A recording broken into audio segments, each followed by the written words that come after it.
নমস্কার বন্ধুরা, আবার নতুন একটা রেসিপি নিয়ে হাজির হয়েছি আপনাদের মাঝে। প্রথমেই নিয়ে নিয়েছি পরিমাণ মতো গোটা সিম।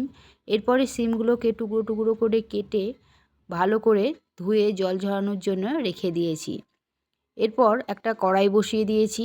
কড়াইতে পরিমাণ মতো সর্ষের তেল দিয়ে দিয়েছি। তেল গরম হলেই তেলের মধ্যে সামান্য পরিমাণ কালো জিরে, শুকনো লঙ্কা দিয়ে কেটে রাখা সিমগুলো কড়াইতে দিয়ে ভালো করে নাড়াচাড়া করে নিয়েছি।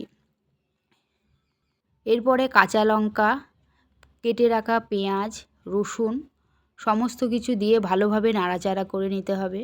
নাড়াচাড়া করে নেওয়ার পর পরিমাণ মতো লবণ, হলুদ দিয়ে আরও ভালোভাবে নাড়াচাড়া করে নিতে হবে। নাড়াচাড়া করে নেওয়ার পর খানিকক্ষণের জন্য ঢেকে রাখতে হবে। খানিকক্ষণ পর ঢাকনা খুললেই দেখা যাবে সিমগুলো হালকা সিদ্ধ হয়ে গেছে বা ভাজা ভাজা হয়ে গেছে।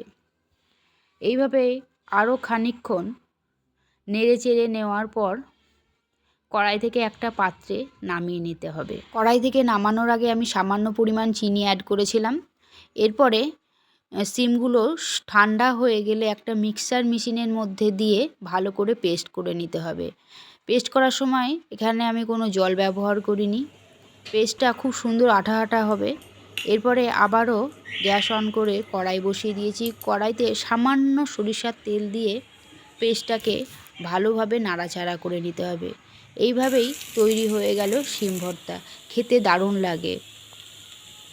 দুপুরবেলায় গরম ভাতের সাথে খেতে দুর্দান্ত লাগে। রেসিপিটি ভালো লাগলে অবশ্যই চ্যানেলটিকে সাবস্ক্রাইব করে দেবেন। এইভাবেই আমার পাশে থাকুন, সঙ্গে থাকুন। আরও নতুন নতুন রেসিপি শেয়ার করব আপনাদের মাঝে। ধন্যবাদ।